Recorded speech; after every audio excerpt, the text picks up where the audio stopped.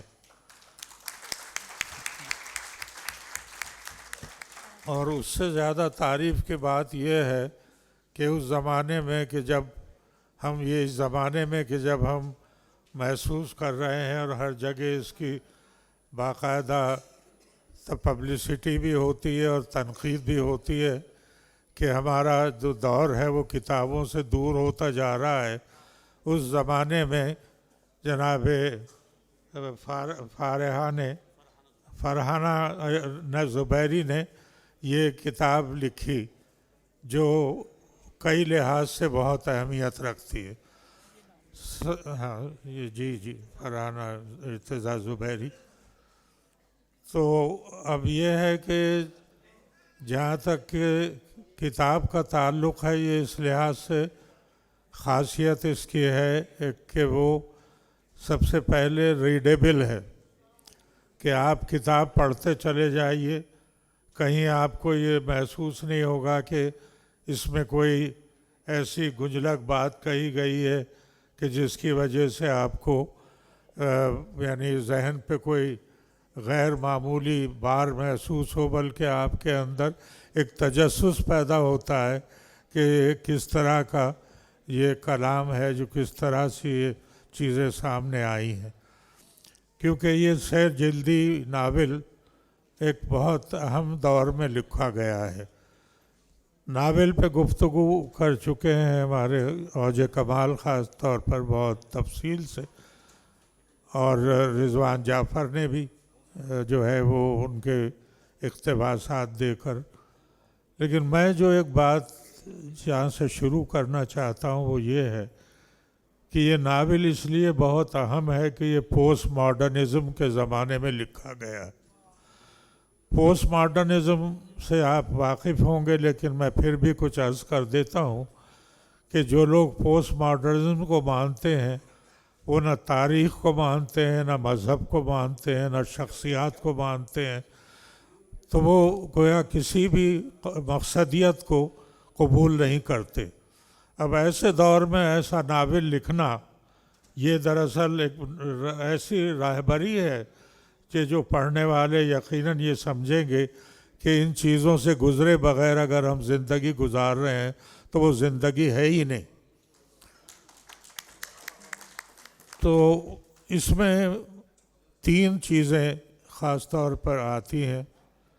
پہلی چیز تو مذہب ہے، جس کو یہ 9/11 کے بعد کا جو ہمارا منظرنامہ ہے اس کو پیش نظر رکھ کے لکھا گیا ہے کہ یہ سمجھا جاتا ہے کہ اسلام جو ہے وہ جہاد کے نام پہ دہشت گردی کر رہا ہے، اور اسلام کے جو ماننے والے ہیں۔ تو اب اس چیز کو کس طرح سے لایا جائے، بہت اس پر لکھا جاتا ہے، تقریریں ہوتی ہیں، لیکن انہوں نے مکالموں کے ذریعے، کرداروں کے ذریعے، کیونکہ یہ ناول ہی ہے کرداروں کا، یہ پلاٹ کا ناول نہیں ہے، یہ کرداروں کا ناول ہے، جس میں انہوں نے ایک تو یہ مذہب کا پہلو سامنے رکھا ہے کہ اس کو عالمی سطح پر بین الاقوامی مذہب کی حیثیت سے، اور جہاں امن اور آشتی کی جو ہمارے تعلیمات ہیں ان کو کس طرح عام کیا جائے۔ دوسری چیز ہے پاکستان، کہ پاکستان میں جو اچھے اور برے اعمال نظر آتے ہیں وہ پورا منظرنامہ سامنے ہے۔ اب ایک بڑی حیرت ہوئی، حالانکہ تو روز واقعات ہوتے رہتے ہیں، کہ انہوں نے مختار ملک کے بیٹوں کے نام سے ایک واقعہ لکھا ہے کہ انہوں نے اپنے شراب کے نشے میں ایک لڑکی کے ساتھ زیادتی کی اور اس کو قتل کر دیا. اب آپ نور مقدم کا مقدمہ دیکھ رہے ہوں گے اخبار میں بالکل, اور پھر اس کا بھی داعیہ یہی ہے, اس کے باپ کا بھی, کہ ہمارے پاس اتنی دولت ہے کہ ہم تمہیں اس سے بری کروا دیں گے. تو یہ کیفیتیں جو ہے لوگ سمجھتے ہیں کہ یہ شاید ایک حادثہ ہے, ایک واقعہ ہے, خبر. یہ خبر نہیں ہے, یہ ہمارے کلچر کو داغدار کر رہی ہے اور یہ ہمارے جو ہے اقدار کو وہ بری طرح سے مسخ کر رہی ہے. تو یہ چیزیں سامنے لانے سے پھر جیسے ابھی بتایا گیا تھا کہ اس لڑکے کو قتل کرنے کے بعد پھر وہ پریس کانفرنس کی گئی اور وہ لڑکے نے ہی ایک تصویر میں بتایا کہ صاحب یہ جو ہے خاتون یہ 2 پولیس والوں کے ساتھ کھڑی ہوئی ہیں اور یہی لوگ تھے جنہوں نے اسے قتل کیا ہے. تو اس طرح کی باتوں کو جوڑ کر ایک بالکل سچائی کی فضا میں انہوں نے یہ چیز لکھی ہے. تیسری چیز جو ہے وہ بین الاقوامی جو ہمارا منظرنامہ ہے اس کو انہوں نے پیش کیا ہے کہ کس طرح لوگ جو ہیں وہ یہ جدید زندگی کے نام پر کہیں ایڈس کی بیماری پھیلی ہوئی ہے, کہیں جو ہے وہ گے کلچر آ رہا ہے, کہیں لیسبین کلچر آ رہا ہے, کہیں جو ہے وہ بغیر شادی کے لوگ رہ رہے ہیں. اور اس کے ساتھ وہ جو 3 کردار شروع میں انہوں نے متعارف کرائے ہیں, عائشہ اور بشرا آفاق اور آمنہ بیگم, ان سے ہی یہ پورا ساگا اور یہ پوری جو کہانی ہے یہ آگے بڑھتی ہے اور آخر میں جا کر جو علی اور عائشہ کی شادی پر منتج ہوتی ہے. تو اس طرح سے انہوں نے جس طرح اس کو سمیٹا ہے, اتنے بڑے ناول کو بہت مشکل تھا کہ اس طرح سے اس کے تانے بانے بنے جائیں اور اس کے ساتھ اس کو ریڈیبل بھی رکھا جائے. تو میں سمجھتا ہوں جیسے میں نے کہا کہ پوسٹ ماڈرنزم کے دور میں اس ناول کا خیر مقدم کرنا چاہیے اور اپنے نوجوانوں کو اپنے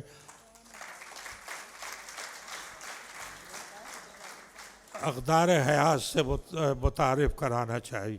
میں آپ کو مبارکباد پیش کرتا ہوں کہ بہت ہی آپ نے واقعی وقت کی اہم ضرورت ہے یہ ناول, لیکن جیسا کہ کہا گیا کہ اگر اس کی ایڈیٹنگ بھی ہوتی تو اور زیادہ یہ گرسپ ہو کر اور سامنے کرسپ ہو کر سامنے آ جاتا تو وہ ہوتا. لیکن ہمارے یہاں چونکہ یہ رواج نہیں ہے ایڈیٹنگ کا, تو اس لیے جو ادیب جس طرح لکھ دیتے ہیں وہ آ جاتا ہے, کیونکہ کچھ چیزیں ریپیٹ بھی ہوئی ہیں, ان کو ریپیٹ نہیں ہونا چاہیے تھا.